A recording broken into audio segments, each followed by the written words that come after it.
Hello friends, welcome to AHT times channel. Friends, ఈరోజు మీ అందరికీ వీడియోలో ఇప్పుడే వచ్చినటువంటి ఒక బ్రేకింగ్ న్యూస్ అప్డేట్ గురించి చెప్పడానికే ఈ యొక్క వీడియోని అయితే చేయడం అయితే జరుగుతుందండి. సో ఆ బ్రేకింగ్ న్యూస్ అప్డేట్ ఏంటంటే, మన యొక్క తెలంగాణ రాష్ట్ర వ్యాప్తంగా మనకు 2 పథకాలకు సంబంధించి మన యొక్క సీఎం రేవంత్ రెడ్డి గారు అయితే అదిరిపోయే శుభవార్తను అయితే ప్రకటించారండి. అయితే ఆ పథకాలు వచ్చేసి మనకు జీరో కరెంటు బిల్లుకు సంబంధించి, అలాగే గ్యాస్కి సంబంధించి ఏదైతే మనకు 500 రూపాయలకు సంబంధించి గ్యాస్ సిలిండర్లు ఇస్తారన్నారు కదా. సో ఆ పథకాలకు సంబంధించి మనకేంటంటే మనకు శుభవార్త అయితే చెప్పారు. అయితే మనకు ఈ 2 కావాలంటే కనుక తప్పనిసరిగా ఈ 1 అనేది ఇవ్వాల్సి అయితే ఉంటుందండి. ఈ 1 ఎక్కడికి వెళ్ళి ఇవ్వాలి ఏంటి దానికి సంబంధించిన పూర్తి వివరాలు తెలియజేస్తాను. ఈ వీడియో మీకు నచ్చినట్లయితే లైక్ చేసుకోండి. ఛానల్ని ఎవరైనా సబ్స్క్రైబ్ చేసుకుని వారు ఉంటే కనుక వెంటనే ఛానల్ను సబ్స్క్రైబ్ చేసుకొని ఫాలో అవుతానండి. అలాగే డిస్క్రిప్షన్లో లింక్ అనేది ప్రొవైడ్ చేశానండి, గవర్నమెంట్ వెబ్సైట్ది. సో ఆ లింక్ పైన క్లిక్ చేసి మీ యొక్క స్టేటస్ అనేది ఎలిజిబుల్లో ఉందా లేదా అనేది చెక్ చేసుకోవచ్చండి. ఇక ఆ వివరాలను తెలుసుకుందాము. ఇక్కడ దీనికి సంబంధించి నోటిఫికేషన్ కూడా అయితే వచ్చింది. ఒకసారి ఆ నోటిఫికేషన్ మీకు క్లారిటీగా చదివి ఎక్స్ప్లెయిన్ అయితే చేస్తాను. తెలంగాణలో కాంగ్రెస్ ప్రభుత్వం అధికారంలోకి రావడానికి ముఖ్య కారణం 6 గ్యారెంటీలు అనేది చెప్పవచ్చు. ఎలక్షన్ల ముందు ఇచ్చినటువంటి హామీల ప్రకారం ప్రభుత్వం 6 గ్యారెంటీలను అయితే అమలు చేస్తూ వస్తుంది.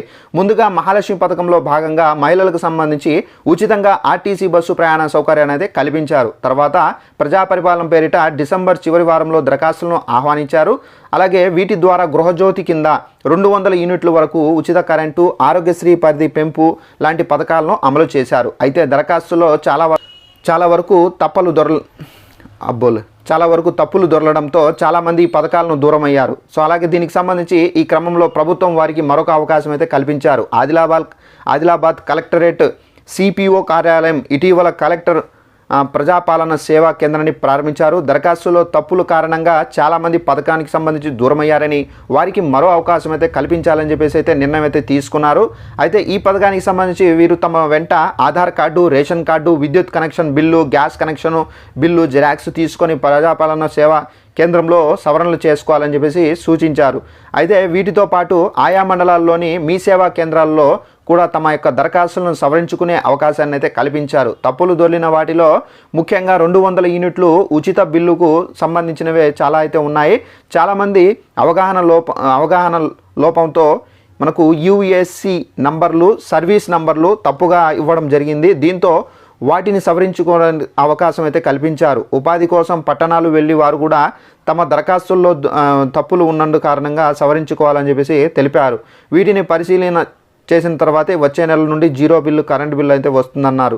సో ఫ్రెండ్స్, చూశారు కదా, మన యొక్క తెలంగాణ రాష్ట్ర వ్యాప్తంగా ఏంటంటే ఈ 200 యూనిట్లకు సంబంధించి గృహజ్యోతి పథకానికి సంబంధించి, అలాగే నెక్స్ట్ మనకు ఏంటంటే ఏదైతే మనకు గ్యాస్ సిలిండర్లకు సంబంధించి అంటే 500 రూపాయలకు సంబంధించి గ్యాస్ సిలిండర్ ఇస్తానన్నారు కదా.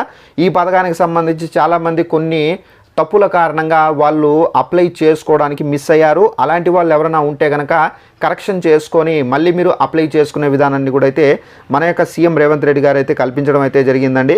అయితే జీరో బిల్లుకు సంబంధించి గ్యాస్ సబ్సిడీ రానివారు అంటే 500 రూపాయలకు సంబంధించి గ్యాస్ సిలిండర్లు ఎవరైతే తీసుకుంటున్నారో అలాంటి వాళ్ళు మళ్ళీ ఈ ప్రజా పరిపాలన దరఖాస్తు అనేది మీరు కరెక్షన్ అనేది చేసుకొని మళ్ళీ మీరు అప్లై చేసుకోవచ్చు. మీరు దీనికి సంబంధించి సవరించుకోవాలంటే మీరు మీ సేవా సెంటర్స్ దగ్గరికి వెళ్ళి కూడా చేసుకోవచ్చు. సో ఇదండి మనకు ఉన్నటువంటి ఇన్ఫర్మేషన్. ఈ వీడియో మీకు నచ్చినట్లయితే లైక్ చేసుకోండి. ఛానల్ ఎవరైనా సబ్స్క్రైబ్ చేసుకోకపోతే ఛానల్ను సబ్స్క్రైబ్ చేసుకొని ఫాలో అవుతాండి. Thanks for watching this video. All the best.